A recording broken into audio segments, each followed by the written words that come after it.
John Bernard, welcome again to the University of Huddersfield. Thanks for having me again. You are the EMEA Dexcom Marketing Director.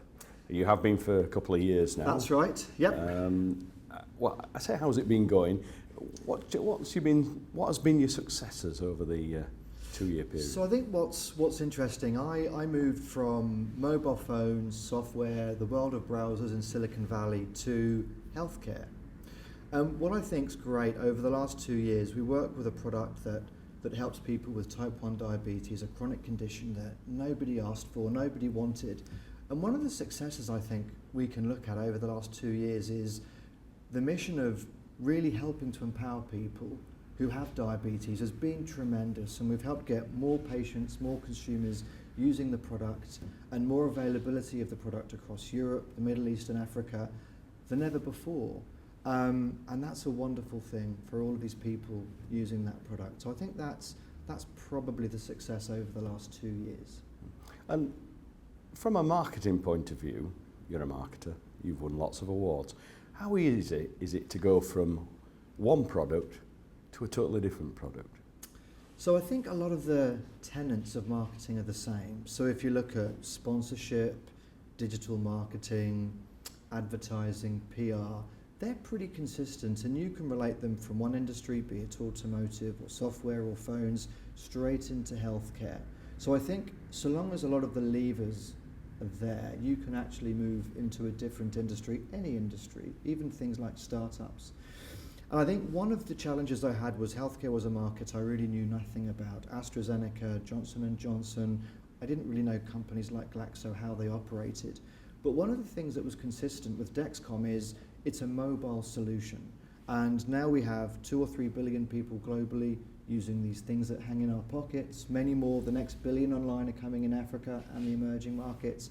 And so there was a big parallel between taking that mobile marketing and applying it into an industry which was trying and is now really mobile, the healthcare industry. So some similarities and some learnings. And for me, I think the biggest learning was the industry, the products. And that's the biggest challenge for anyone going into a new industry. You don't know what happened 10 or 15 years ago. You don't have that legacy of history, but you soon catch up. You learn, you read things over the weekend, you talk to your consumers, your customers, you look at the competition, and that really gets you up to speed in a new industry fairly quickly.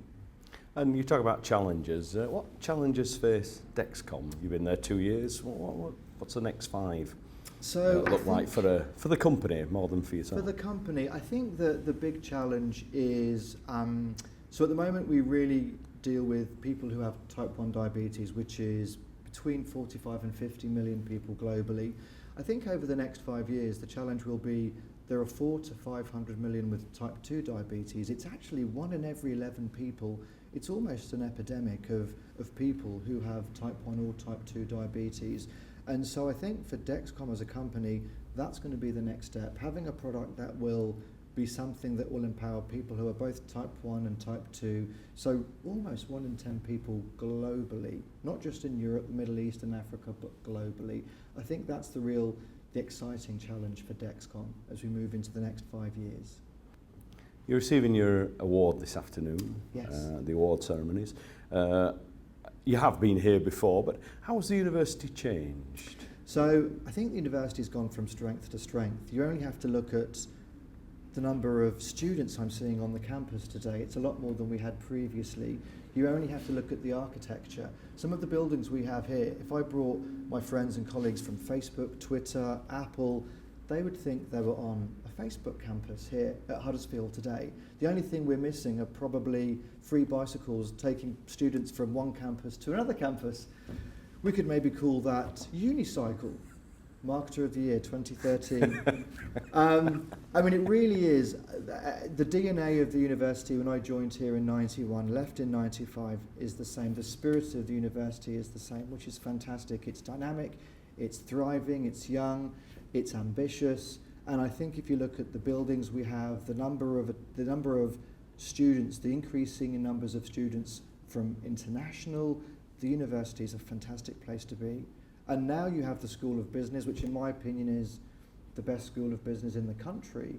It's fantastic to be back, and just to see the growth And I've seen it probably every 2 or 3 years over the last 23 years since I've graduated. I've slowly seen the new buildings, the increases in students, but that dynamism that we have here at the University of Huddersfield still remains today, and that's great to see. The University of Huddersfield, inspiring tomorrow's professionals.